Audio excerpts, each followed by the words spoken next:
Eagle Community Television presents Community Connection with your host, Mike Cooper. Welcome again to Community Connection from Eagle Community Television. Thanks for watching. Our producer is Jeff Durall, and we're at the Hayes Arts Council on 13th Street as we welcome you to another edition of Community Connection. As we talk with Frank Werth. Frank, a tribute to Elvis, or FATE for the acronym, as we talk with Frank about some of his work as the tribute artist to Elvis Presley. And I think first thing we better do, Frank, is to clear up that you're not an Elvis impersonator, you're not a recreator, you do a tribute. Tell us about the difference. A big difference for it, when you're taking the tribute artist role, you're basically dedicating your time, your effort, and the group and the staff you have with you to try to recreate what people might have saw when they saw Elvis in a live performance. Never do we actually step out of character of the individual, myself, which that's nice. You're coming to see me on stage.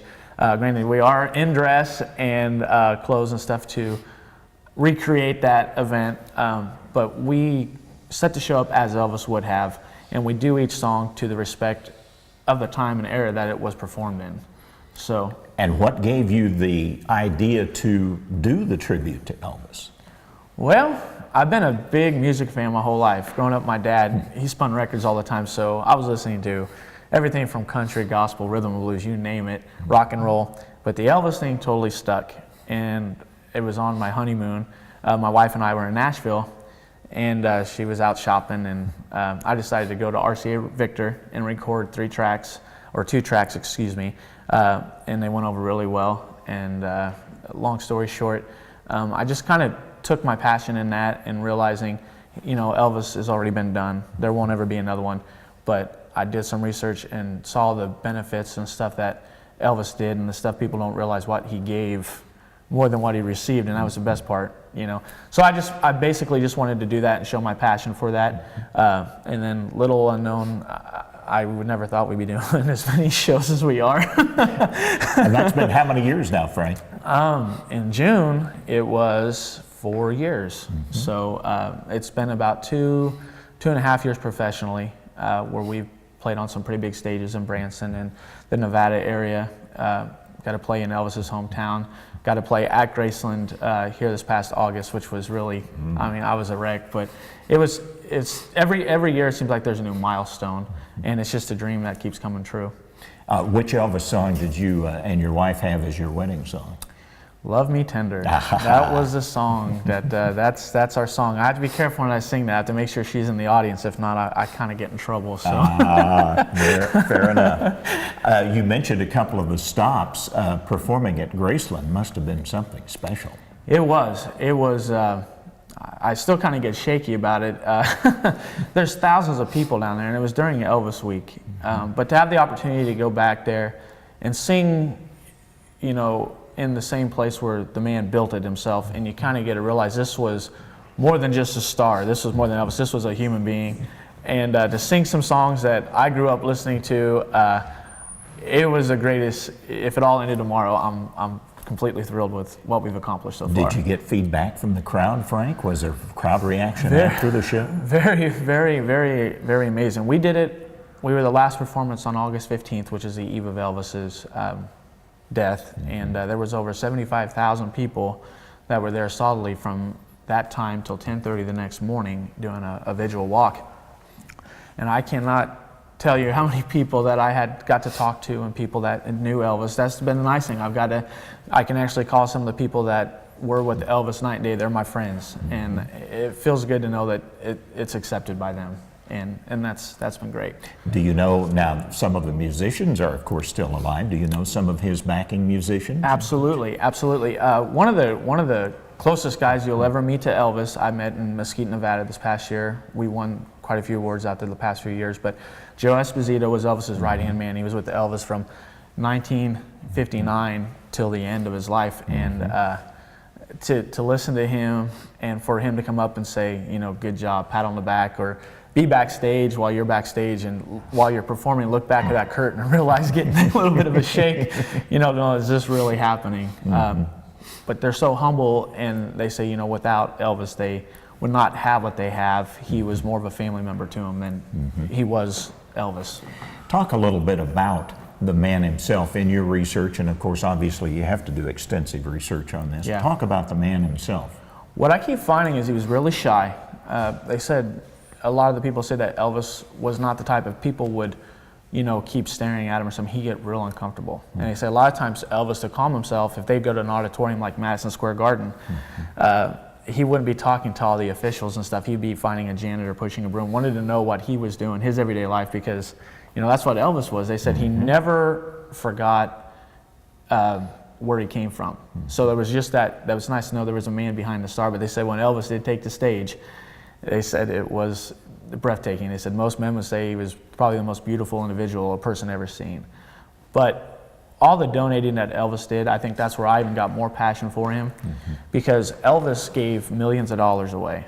And not just, to local charities and everything. So that's one of the things with our tribute stuff.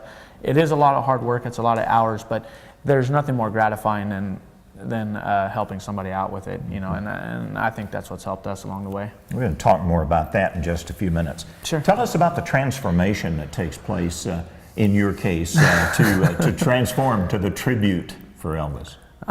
It takes quite a few hours. Usually the day of the show, is that kind of what we want to do? You've already got sideburns in the hair, so you start at the top and work then. Yeah, that's part of, I guess that's part of an everyday lifestyle for me. As for that part of it, it's something I haven't quite got used to yet myself, but it's cool, come on, But the best part of it is every day when I get up before the show and stuff, it's time to be real quiet in the house, listen to some music. And usually I'll eat my last meal about 6 hours before the show. Every entertainer knows you don't ever want to eat before give yourself some time because your nerves are on high. But my staff and stuff, we go and we dial in, we make sure the sound is ready to go.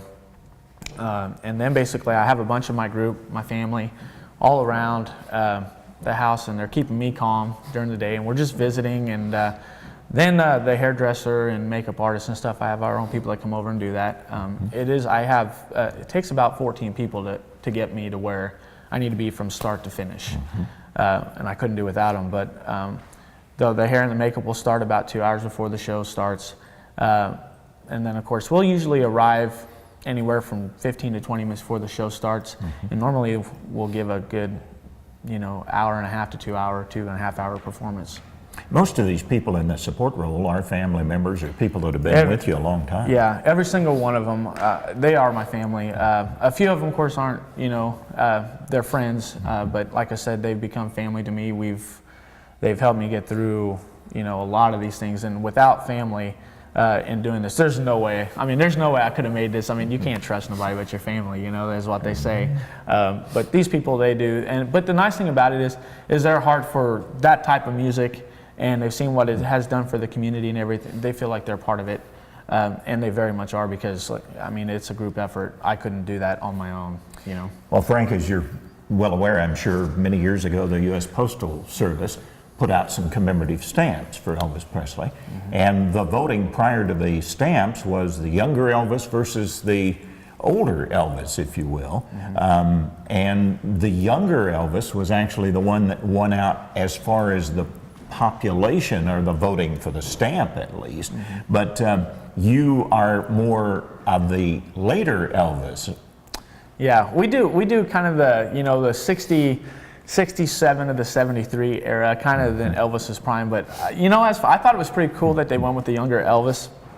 I think that the generation of people that are coming into Elvis are ages 8 through 20 right now. And that's one thing that I get impressed with every year, that younger crowd. The shows are getting younger, and I love that part, because a lot of people come up, I didn't know Elvis did Johnny Be Good. Are you kidding? Is what I say. It's just, so it is cool that I think a lot of people often tend to forget about those years, and those were the hard years. Those are the years where it wasn't accepted, and and it was Elvis in his prime, so I'm glad they did it.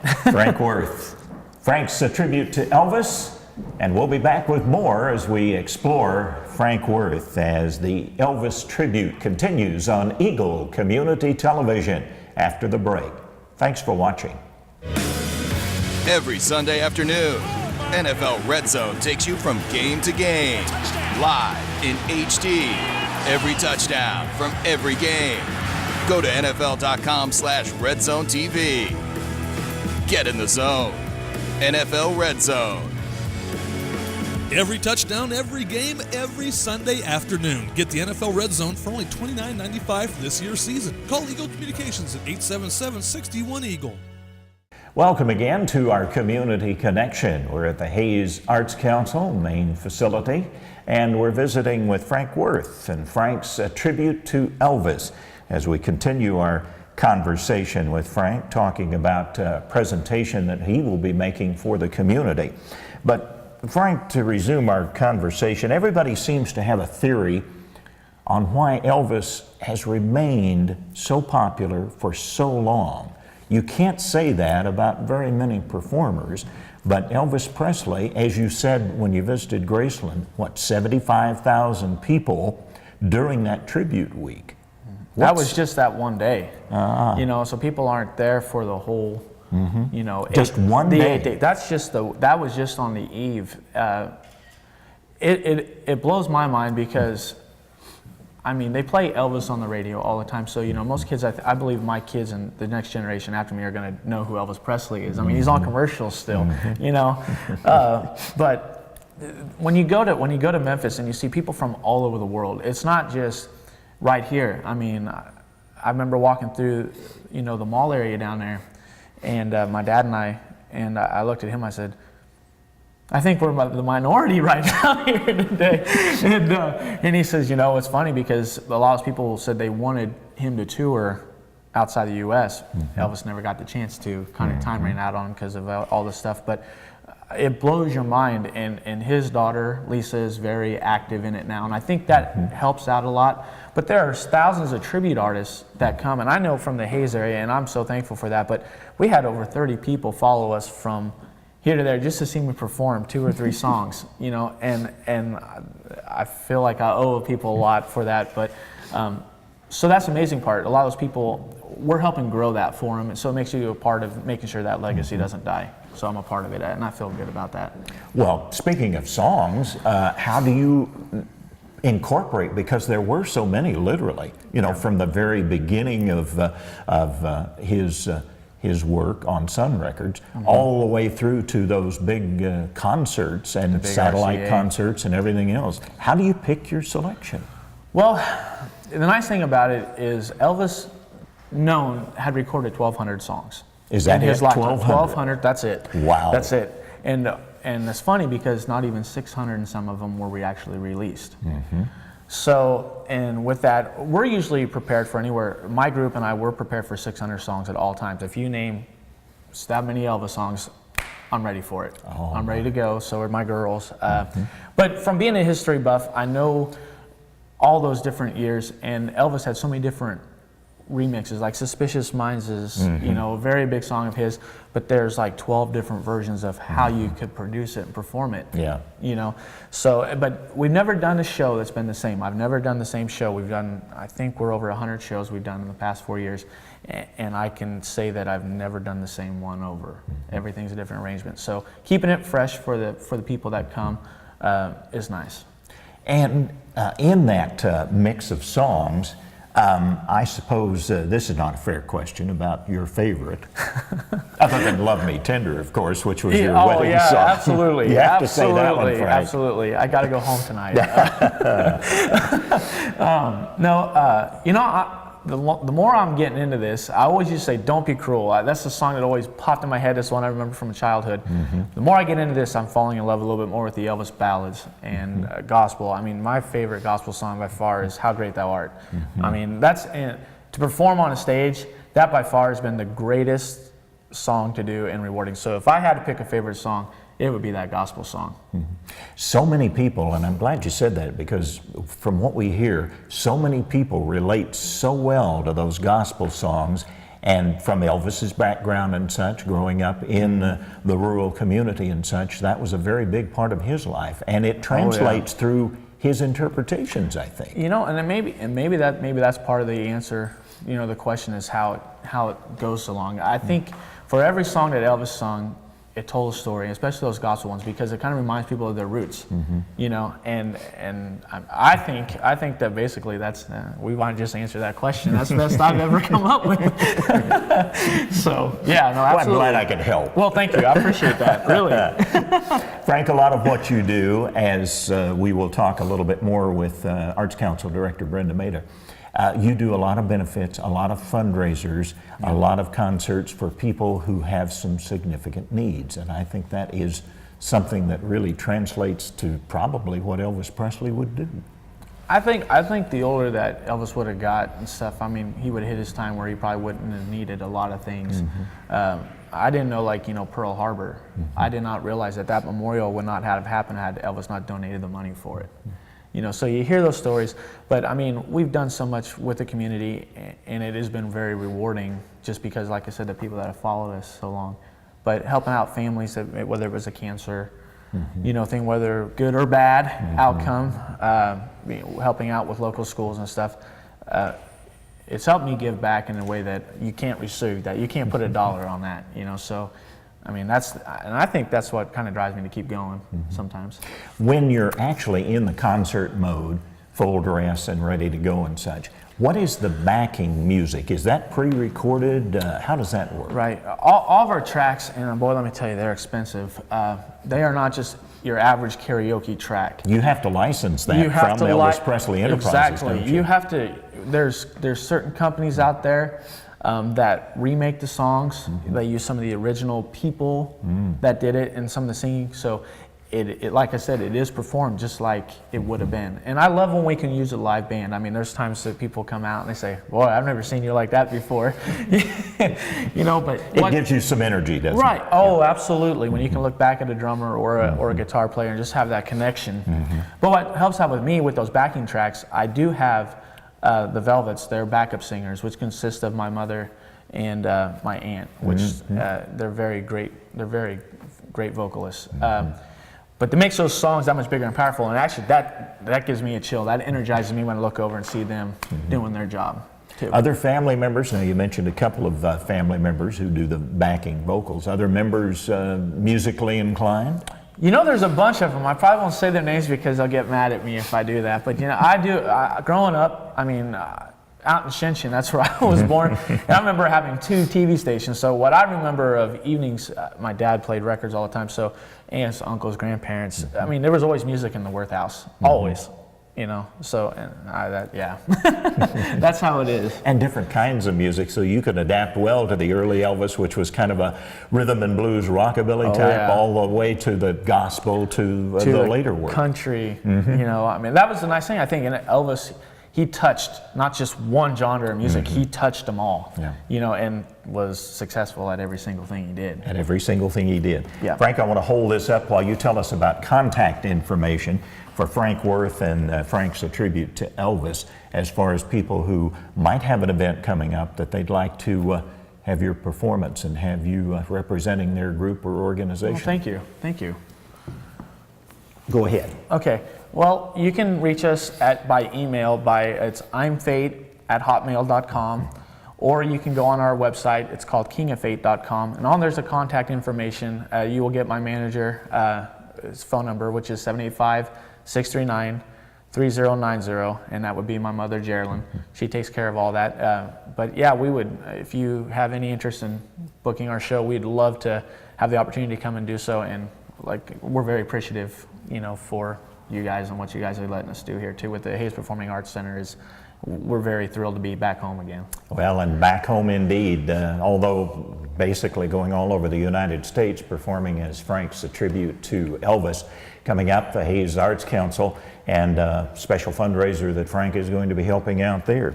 And finally, as we close our segment with Frank Werth, you mentioned the influences that family members and your dad and such have had. What's the next step? How do you top Graceland, Frank?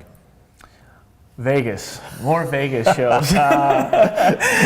You're just waiting for the phone to ring for Vegas. Then. Yeah, no, actually, I'm really excited. We're gonna try to get down to Tupelo, Mississippi this coming year and play at the birthplace of Elvis. So, you know, you keep talking about milestones and stuff, and I think just you treat every show like it's your last one. and be thankful for it. And then next thing you know, hopefully something good comes out of them. Frank Werth. And Frank's a tribute to Elvis from the Hayes Arts Council and our Community Connection from Eagle Community Television. We'll talk about Arts Council events coming up after the break on Community Connection. Every Sunday afternoon, NFL Red Zone takes you from game to game. Live in HD. Every touchdown from every game. Go to NFL.com/RedZoneTV. Get in the zone. NFL Red Zone. Every touchdown, every game, every Sunday afternoon. Get the NFL Red Zone for only $29.95 for this year's season. Call Eagle Communications at 877-61-EAGLE. Welcome again to Community Connection from Eagle Community Television. Thanks to our producer, Jeff Durall, and thanks to you for joining us today. We have from the Hayes Arts Council, the director, Brenda Mader. The presentation of the Arts Council for their annual meeting is coming up. You'll see the posters displayed around the area as Frank Werth. Frank's a tribute to Elvis. Interesting how this all came about for the Frank's tribute to Elvis as part of the Hayes Arts Council presentation. It did. Well, and I think we've mentioned it in an earlier conversation, this is the 45th anniversary year of the Hayes Arts Council. Our charter date, October 9th, 1967. So just a couple of days ago here, it was officially the date that we were locked and loaded, chartered. And so 67, 68 was the first year of operation for the Arts Council. Of course, there was no facility. We've been in this facility for 35 years, but there was no formal building. There was no formal director. There were just a team of incredibly dedicated people who wanted to see the arts flourish and burgeon in this community that already had so much creative spirit and energy, just sort of a cohesive entity to allow this all to come together, especially on the heels of the very recently formed Kansas Cultural Commission, done so by local music maker and business owner Vivian Meckel. And so 67, 68 was a very important year for the arts in our community, and obviously the Arts Council has been able to be sort of a center hub for so many activities within the community. We've developed so many great partnerships and collaborations. So it was a very special year. So when I was looking at some of the things, what could we do for an annual meeting? What could we do as something special? Because we always have a very, very short annual meeting as nonprofits need to do, but we don't have that be the evening. People don't want to sit and listen to a bunch of, just talking heads and numbers, and we've got to do this and we've got to do that, but celebrate what it is we're having the annual meeting about. So we've done mystery dinner theaters in the past. We've had some different musical performances. Last year, we had a wonderful time with Mr. Selby and with Mark Selby, and it was just or Monty Selby rather, and it was a wonderful evening. And we wanted to do something special this year. And one morning, I was just thinking that 67, 68, and what would be a tie-in. And the idea of Elvis's comeback concert came into my head because I remembered 67, 68 being such a big year for Elvis. He got married, he had his daughter, he put out that wonderful, huge, award-winning gospel album, his first big one. And a lot of people who were Elvis fans and were around at that time remember the big 68 comeback special. That was a big time. Elvis had kind of waned after a few years there in the early 60s. He was still around, but a lot of the B movies and wasn't taken as seriously anymore. Had that 68 comeback special, and that was a big deal. It was a major television event, and it was an incredible springboard in Elvis's career, which went on to lead to some of the things that happened later. But when I realized that, I thought, wow, maybe we can have this interesting hook with Elvis Presley. And I also would remember, although I'd never seen him live in concert, I'd remembered the incredible good buzz out there and some of the achievements that Frank Werth was realizing as an Elvis tribute artist. And so one thing kind of led to another, and I got in touch with his production team, which is headed by his mother, Geraldine. In fact, Geraldine and Ernie, his folks, are the title of the production company, which is Journey Productions, Gernie, which I think is really cool. And it's very much a family-oriented thing, as Frank noted. And we talked about it and actually ended up with sort of the entire Aloha from Hawaii concert, which is basically what people are going to get, the entire thing. But after a couple of conversations, I knew that, changing costumes is a big deal. You get set, and that's the way it is. But I told her what my hook was and the angle, and she goes, well, you know what, Brenda, we could do a few numbers in the leathers, from the 68 comeback concert. So we're starting the evening with 67, 68 Elvis, and the importance of what that moment meant for him just as the importance of what 67, 68 meant for the arts in the community. And then there'll be a short break while he goes and changes into the wonderful white jumpsuit and cape. And we'll move into then the incredible concert that was literally seen around the world by satellite, Aloha from Hawaii, and that's what we'll see for the rest of the evening. Something that we should mention too that Frank told us about is that because of the accolades